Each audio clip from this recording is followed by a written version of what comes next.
Luckily, there are only about 400 cases annually in the U.S. Now, the causative agent is salmonella, but it's not the same salmonella you hear us talking about all the time when we say there's a salmonella outbreak from eggs or spinach. Chicken or something, yeah. That's a salmonella that when you catch that or get that, you're going to have potentially nausea, vomiting, diarrhea, fevers. This is a particularly virulent type of salmonella called Salmonella typhi, right? And Correct. it can cause things beyond just good old-fashioned diarrhea. But it's unique because it only passes from human to human. Is that correct? Well, the mode of transmission is what they unfortunately call the fecal-oral route. So That's why you got to wash your hands. exactly. Almost 200,000 people die from this illness. There's 22 million cases worldwide. I mentioned only 400 in the U.S. I just want to quickly go through what happens. So salmonella is transmitted through the fecal-oral route. So you might eat food from someone who's been infected. When that happens, initially you may not know anything is wrong. And you might just have some basic symptoms of GI upset, and you may not really think that, hey, this could be typhoid fever. You'll have maybe pain, fever. You're going to feel ill.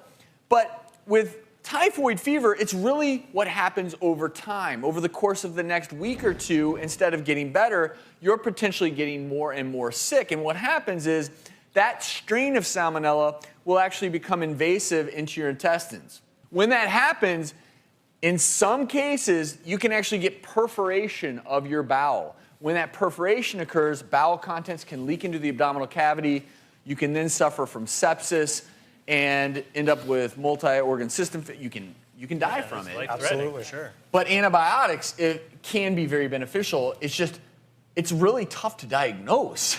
Yeah, the big key is it's a returning travel, exactly as you said. You know, if somebody goes abroad and they come back, all of a sudden they have fevers and abdominal pain, the doc needs to think, ooh, returning traveler, fever, abdominal pain, I got to check for typhoid. Sure, that's probably one of the biggest questions we ask almost with any sick patient. Have you traveled recently? Well, it's all about no matter history, what they right? have. That's what That's they right. taught us in medical school. That's right. And also, if you're going to, people are going to ask if they're going to an endemic area, is there a vaccine for it? Is there anything they could take prophylactically? There are vaccines. They are somewhat effective, not perfectly effective. So the best advice, wash your hands and cook your food. Don't eat food from a vendor in the street.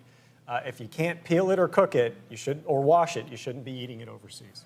So luckily, there's only been one reported case at Purdue, and we received a statement from Jean Norberg. She's the Director of Public Information at Purdue University. She said, at Purdue, a swift alert has held typhoid fever at bay so far. One case was diagnosed after an individual returned from a trip abroad. The community was immediately alerted. There have been no other cases since the February 5th announcement. And this, my friends, is a classic example of when something like this occurs, immediate action rather than reaction is what saves a lot of people a lot of potential trouble, because since it's fecal oral, that would mean that if these measures weren't taken, if one other person got it and then potentially two other people get it, that's how it gets transmitted. So Multiplies.